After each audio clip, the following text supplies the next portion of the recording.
ছাত্ৰ ছাত্ৰীসকল আজি আমি শিকিম দশম শ্ৰেণীৰ বিজ্ঞানৰ প্ৰথম পাঠ ৰাসায়নিক বিক্ৰিয়া আৰু সমীকৰণৰ ইয়াৰ আমি পাৰ্ট 2 শিকিম ইতিমধ্যে প্ৰথম খণ্ড শিকিলো ইয়াত আমি শিকিব লাগিব ৰাসায়নিক বিক্ৰিয়াৰ প্ৰকাৰ আমি 4 প্ৰকাৰৰ ৰাসায়নিক বিক্ৰিয়া পাম তাৰে প্ৰথম প্ৰকাৰটো হ'ল সংযোজন বিক্ৰিয়া এতিয়া সংযোজন বিক্ৰিয়া কি বুলি ক'লে আমি কম যিবোৰ বিক্ৰিয়া দুই বা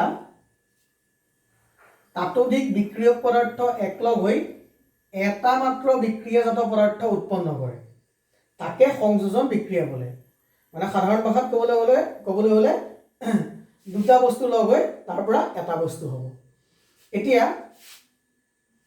আমি সংযোজন বিক্ৰিয়াৰ এটা উদাহৰণ চাওঁ কাৰ্বন আৰু অক্সিজেন দুইটা লগ হৈ পেলাই কি উৎপন্ন হ'ব কাৰ্বন ডাই অক্সাইড চোৱা এটা দুটা এই দুটা বস্তু লগ হৈ কি উৎপন্ন হৈছে এটা বস্তু উৎপন্ন হৈছে কাৰ্বন ডাই অক্সাইড অৰ্থাৎ দুটা বিক্ৰিয়ক কেতিয়াবা দুটাতকৈ বেছি হ'ব পাৰে তেনেদৰে লগ হৈ এটা মাত্ৰ বিক্ৰিয়াজাত পদাৰ্থ উৎপন্ন কৰিব তেতিয়াহ'লে এইটো এটা হ'ল কি বিক্ৰিয়া সংযোজন বিক্ৰিয়াৰ উদাহৰণ আৰু এটা আমি চাওঁ হাইড্ৰজেন আৰু অক্সিজেন লগ হৈ পানী উৎপন্ন কৰে আমি সমতুলিত কৰিলে এনেদৰে লিখিব লাগিব 2H2 plus O2 উৎপন্ন হৈছে 2H2O অৰ্থাৎ দুটা বিক্ৰিয়ক পদাৰ্থ কি কি হাইড্ৰজেন আৰু অক্সিজেন দুইটা লগ লাগিছে উৎপন্ন হৈছে কেইটা এটা কি উৎপন্ন হৈছে পানী অৰ্থাৎ এটা বিক্ৰিয়াজাত পদাৰ্থ উৎপন্ন হৈছে তো এনে ধৰণৰ এই সৰু সৰু উদাহৰণ এইকেইটাই হ'ল সংযোজন বিক্ৰিয়াৰ উদাহৰণ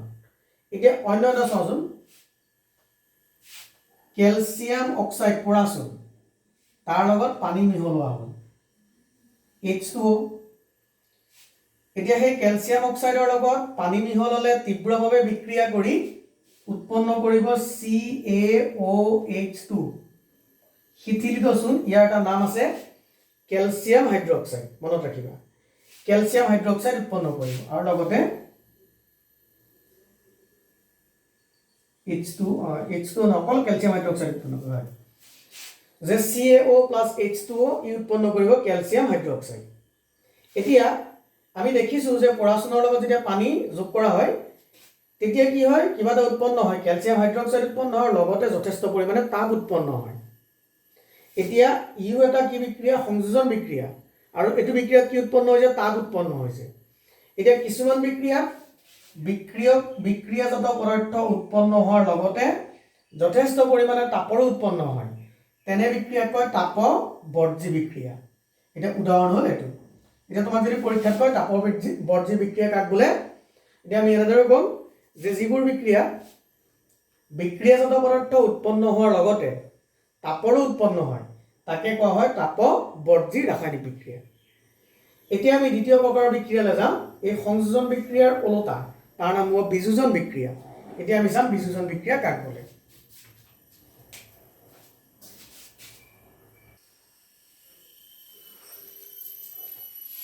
এতিয়া চোৱা দ্বিতীয়টো প্ৰকাৰ হ'ল বিযোজন বিক্ৰিয়া এটো হ'ল যে যি বিক্ৰিয়াত এটা বিক্ৰিয়ক পদাৰ্থ একাধিক বিক্ৰিয়াজাত পদাৰ্থলৈ ভাগি যায় তাকে বিযোজন বিক্ৰিয়া বোলে এতিয়া আগতে আমি পাইছিলো দুটা বা তাতোতকৈ বেছি পদাৰ্থ লগ হৈ এটা উৎপন্ন হয় এটো আগৰটোৰ ওলোটা এটা ভাগি তাৰ পৰা দুটা বা তাতকৈ বেছি পদাৰ্থৰ সৃষ্টি হয় দেখিছানে যে এটা বিক্ৰিয়ক পদাৰ্থ ভাগি একাধিক বিক্ৰিয়াজাত পদাৰ্থৰ সৃষ্টি হয় আগৰটো কি আছিল দুটা বস্তু ধৰিলো A আৰু B দুটা লগ হৈ এনেদৰে এটা হৈছিল এইবাৰ ওলোটা কেনেকে এটা আছিল সি ভাগি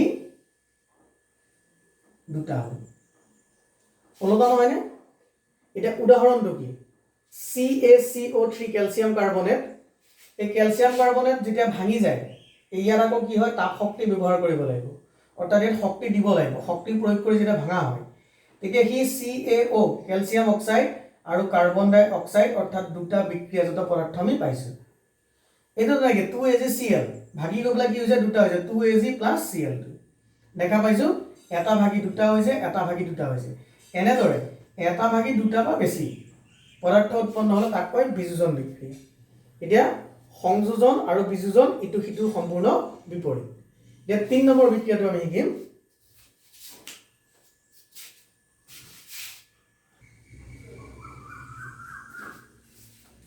এটা 3 নম্বৰটো হৈ গ'ল অপসৰণ। তাৰ আগত বিযোজনত তোমালোকে এটা কথা মনত ৰাখিবা, আগৰটো যেনেকৈ আমি তাপ বৰ্জি পাইছিলোঁ, এই বিযোজন বিক্ৰিয়াত কি হয়, সাধাৰণতে তাপ শক্তি শোষণ হয়, সেই তাপ শক্তি গ্ৰহণ কৰে। সেইটো কাৰণে এই বিযোজন বিক্ৰিয়াক তাপ শক্তি শোষণ হোৱাৰ কাৰণে তাপগ্ৰাহী বিক্ৰিয়া বুলিও কয়।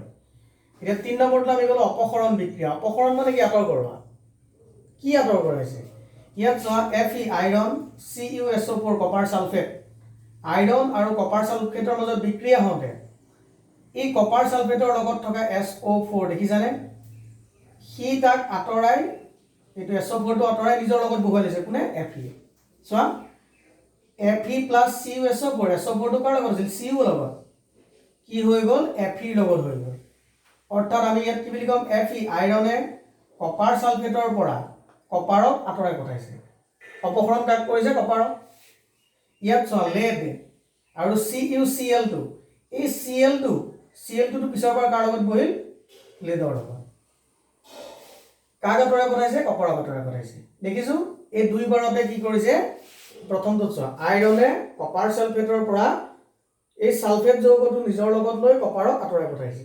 দ্বিতীয়বাৰ লেডে CuCl2, যাক ক'ব কপাৰ ক্লৰাইড, সেই কপাৰ ক্লৰাইডৰ পৰা ক্লৰাইড যৌগটো লগত লৈ লেড ক্লৰাইড হৈ কপাৰক আঁতৰাই পঠাইছে। অৰ্থাৎ কি হয়? এই দুটা মৌল, আইৰণটো কপাৰতকৈ সক্ৰিয়, লেড কপাৰতকৈ সক্ৰিয়, সেইটো কাৰণে কপাৰটো আঁতৰাই পঠাইছে। এই আঁতৰাই পঠালে সিয়ে হ'ল অপসৰণ বিক্ৰিয়া। আমাক যদি কয় অপসৰণ বিক্ৰিয়াৰ উদাহৰণ দিয়ে, এইটো দিম, এটা বিক্ৰিয়া লিখি দিব, এইটো কি বিক্ৰিয়া কোৱা? যদি এনেধৰণৰ আমি ক'ম অপসৰণ বিক্ৰিয়া। অপসৰণ বিক্ৰিয়া কাক বোলে? আমি ক'ম যেতিয়া কোনো এটা মৌলই আন এটা মৌলৰ যৌগটোক, মানে আন এটা মৌলৰ যৌগৰ পৰা আনটো মৌলক আঁতৰাই পঠায়। কি কৰিছে? আইৰণে কপাৰ ছালফেটৰ পৰা কপাৰক আঁতৰাই পঠাইছে, সি হ'ল অপসৰণ বিক্ৰিয়া। এতিয়া অপসৰণ বিক্ৰিয়াটো কি হৈছে? এবাৰ আঁতৰাই পঠাইছে। এইবাৰ আমি 4 নম্বৰটো শিকিম। 4 নম্বৰটো হ'ব দুবাৰ আঁতৰাব, দি অপসৰণ বিক্ৰিয়া।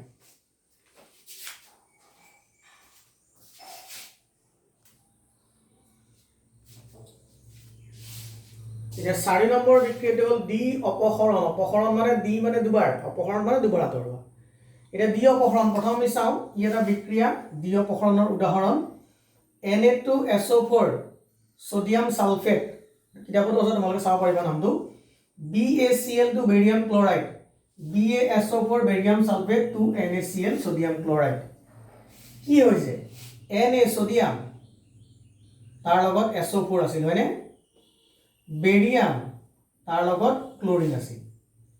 পিছৰবাৰ কি হ'ল? ছডিয়ামটো গৈ ক্লৰিনক ল'লে আৰু বেৰিয়ামে SO4ৰ লগত লগ লাগিল। সেইটো কাৰণে বেৰিয়াম ছালফেটৰ লগত লগ লাগিল। অৰ্থাৎ বেৰিয়ামে কি কৰিছে? ছালফেটৰ লগত লগ লাগি Naক আঁতৰাই পঠালে। Naটো গৈ পেলাই কি হ'ল? বেৰিয়ামৰ পৰা আঁতৰি যোৱা ক্লৰিনটো লগত লগ লাগিল। অৰ্থাৎ আমি ক'ম যে ইয়াত দুবাৰ আঁতৰাইছে। ছডিয়ামে আঁতৰালে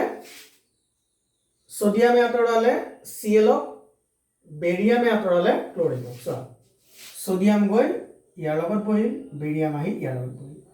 এতিয়া আমি ক'ম যে যিবোৰ বিক্ৰিয়াত দুটা মৌলই, এইটো মৌল আৰু ছডিয়াম আৰু বেৰিয়াম দুইটা মৌলই আয়ন বিনিময় কৰিছে। কোনটো আয়ন? SO4 আৰু Cl, ক্লৰিন আয়ন বিনিময় কৰিছে। তেনেবোৰ বিক্ৰিয়াক দি অপসৰণ বিক্ৰিয়া বোলে। চমুকৈ মনত ৰাখিবা, দুবাৰ আঁতৰাব। অৰ্থাৎ মৌলটোৰ পৰা যৌগটো বা মৌলটোৰ পৰা সেই যি আয়নটো দুবাৰকৈ আঁতৰাব, ইটোও আঁতৰাব, সিটোও আঁতৰাব। এইটো হৈ গ'ল দি অপসৰণ বিক্ৰিয়া। অপসৰণত এবাৰ আঁতৰাইছিল, দি অপসৰণত দুবাৰ আঁতৰাব।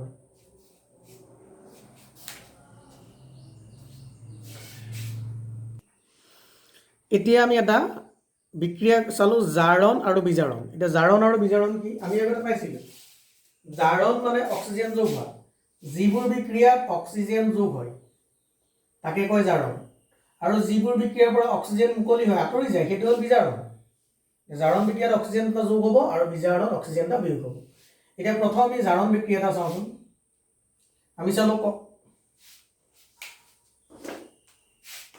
চালো কপাৰ,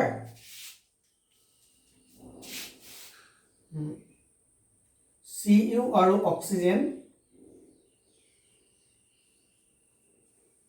দুটা সমতুল্য সমীকৰণ দুটা কপাৰ দুটা অক্সিজেন এতিয়া তোমালোকে চাবা যে 2Cu + O2 = 2CuO copper oxide কপাৰৰ লগত অক্সিজেন লগ লাগিছে সি কপাৰ অক্সাইড উৎপন্ন কৰিছে এই বিক্ৰিয়াটো কি হৈছে অক্সিজেন যোগ হৈছে অৰ্থাৎ ই এটা জাৰণ বিক্ৰিয়া কি হৈছে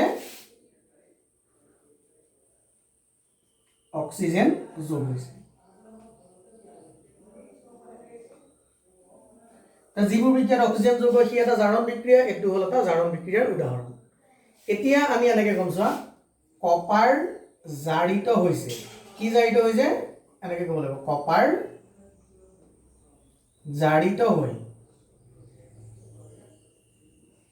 কপাৰ অক্সাইড উৎপন্ন কৰিছে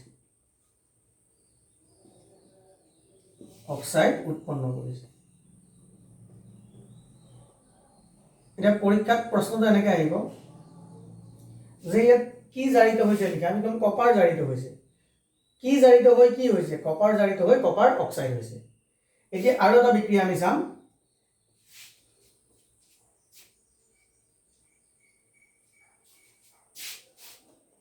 কপাৰ অক্সাইড যেটো উৎপন্ন হ'ল তাৰ লগত হাইড্ৰোজেন গেছ ওপৰ দি গ'ল কি হৈ গ'ল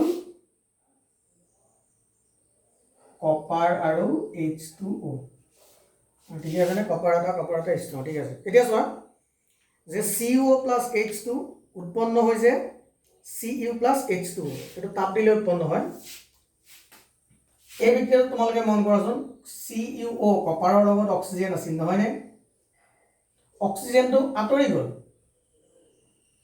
আঁতৰি গৈ কি হৈ গ'ল কপাৰ হৈ গ'ল হয়নে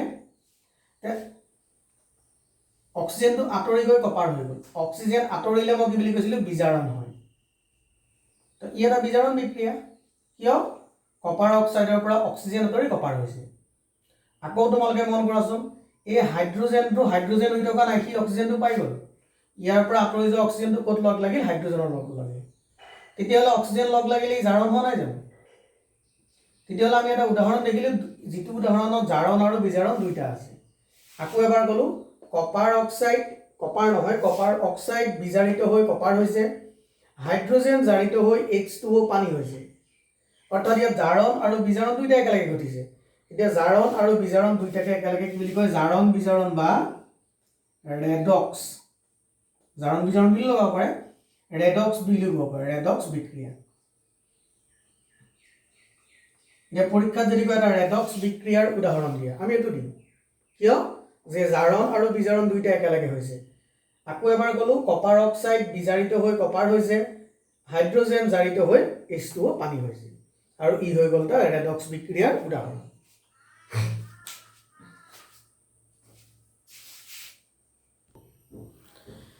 এতিয়া আমি চাম যে দৈনন্দিন জীৱনত জাৰণ বিক্ৰিয়াৰ প্ৰভাৱ আমি দেখা পাইছো যে আমাৰ ধাতুবিলাক ধৰা তামৰে হওক সি সিলভাৰৰ হওক বা লো হওক প্ৰথম অৱস্থাত কি হয় চিকমিকাই হৈ থাকে প্ৰথম অৱস্থাত চিকমিকাই থাকে কিন্তু পিছত বস্তুটো লাহে লাহে কি হয় চিকমিকনি কমি আহে এতিয়া লোৰ ওপৰত তোমালোকে জানা এটা আৱৰণ পৰে মামৰ লো হৈ যায়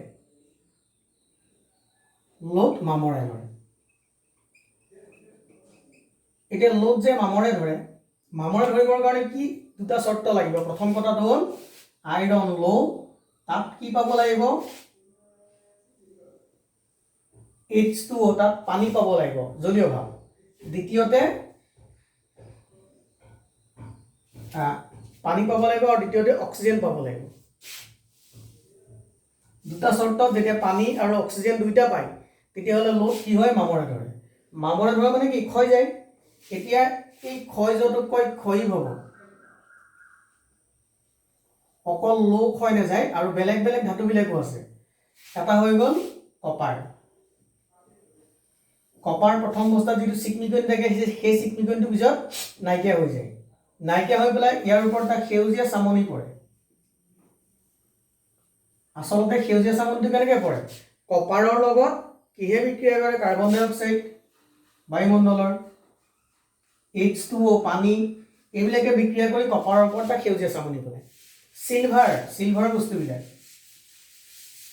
তাৰ লাহে লাহে সিলভাৰ বস্তুবিলাক ক'লা পৰে আচলতে কি হয় প্ৰত্যেকটো বস্তুৰ লগত প্ৰত্যেকটো বস্তু কি হয় জাৰণ ঘটে সেই যিমানবিলাক ধাতু আছে সববিলাক ধাতু জাৰণ ঘটে জাৰণ কেনেদৰে ঘটিব পাৰে অক্সিজেনৰ সংস্পৰ্শলৈ আহিলে জাৰণ তাত কি হ'ব পাৰে জলীয় বাষ্প থাকিব পাৰে বিভিন্ন ধৰণৰ এচিড থাকিব পাৰে সেইবিলাকৰ সংস্পৰ্শলৈ অহাৰ লগে লগে বস্তুবোৰ ক্ষয় যায় এতিয়া সেই ক্ষয় ভৱন হ'ল এক প্ৰকাৰৰ জাৰণ এতিয়া আমাক যদি কয় যে ক্ষয় ভৱন কি তেতিয়াহ'লে আমি ক'ম যে বস্তু এটা ক্ষয় যোৱা কিন্তু তাত যদি আমি স্পষ্টকৈ এনেদৰে কওঁ যে জলীয় বাষ্প এচিডৰ দ্বাৰা আক্ৰান্ত হৈ কোনো এটা বস্তু বা ধাতুৰ যেতিয়া ক্ষয় যায় সি হ'ল ক্ষয় ভৱন আৰু ক্ষয় ভৱন হ'ল এক প্ৰকাৰৰ জাৰণ তেতিয়াহ'লে আমি দেখিলোঁ যে ধাতুবোৰ কেনেদৰে ক্ষয় যাব পাৰে বা ক্ষয় যোৱাটো এক প্ৰকাৰৰ জাৰণ দ্বিতীয়তে হ'ল আমাৰ যে খোৱা বস্তুবিলাক বেয়া হৈ যায় চৰ্বিজাতীয় বস্তুৰ চৰ্বিৰ দুৰ্গন্ধতা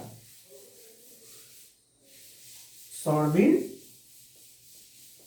দুৰ্গন্ধতা এটা চৰ্বিজাতীয় বস্তুবিলাক কি হয় কেইদিনমানৰ পিছত বস্তুটোৰ গন্ধটো বেয়া হৈ যায় সেইটো কি হয় এক প্ৰকাৰৰ জাৰণ হয় জাৰণ ঘটাৰ কাৰণে বস্তুটো গন্ধ বেয়া হৈ যায় সোৱাদ বেয়া হৈ যায় নষ্ট হৈ যায় এতিয়া পৰীক্ষাত প্ৰশ্নটো আহিব যে জাৰণ নঘটিবৰ কাৰণে চৰ্বিজাতীয় বস্তু মানে কোনবিলাকৰ কথা কৈছে চৰ্বি বা তেল জাতীয় বস্তু চিপছ জাতীয় বস্তুবিলাকৰ কথা কৈছে এতিয়া সেই চিপছৰ পেকেটবিলাক ভিতৰত দেখিছানে তোমালোকে হাৱা সোমাই থোৱা থাকে বতাহ সোমাই থোৱা থাকে আচলতে কি হয় সেই বস্তুটো জাৰণ নঘটিবৰ কাৰণে পেকেটৰ ভিতৰত নাইট্ৰজেন সোমাই থোৱা থাকে নাইট্ৰজেন গেছটো এই নাইট্ৰজেনক কোৱা হয় প্ৰতিজাৰক এতিয়া পৰীক্ষাত প্ৰশ্নটো এনেকৈ আহিব পাৰে যে প্ৰতিজাৰক কি বা প্ৰতিজাৰক পদাৰ্থ কি তেতিয়াহ'লে আমি ক'ম বা চিপছৰ পেকেটৰ ভিতৰত থকা প্ৰতিজাৰক পদাৰ্থটো কি আমি ক'ম নাইট্ৰজেন এটা নাইট্ৰজেন কিয় কৰা হয় পেকেটটো খালী কৰি তাৰ পৰা অক্সিজেন উলিয়াই এই নাইট্ৰজেন ভৰাই থোৱা হয় যাতে বস্তুটো জাৰণ নঘটে আৰু বহু দিনলৈ সুৰক্ষিত থাকে এতিয়া আমি আমাৰ কিতাপৰ মাজৰ দুই এটা প্ৰশ্ন চাম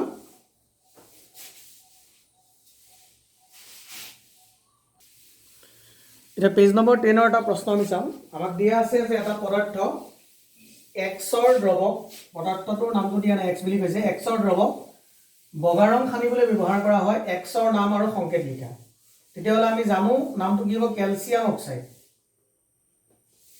কেলছিয়াম অক্সাইড কেলছিয়াম অক্সাইড বা পৰাচুল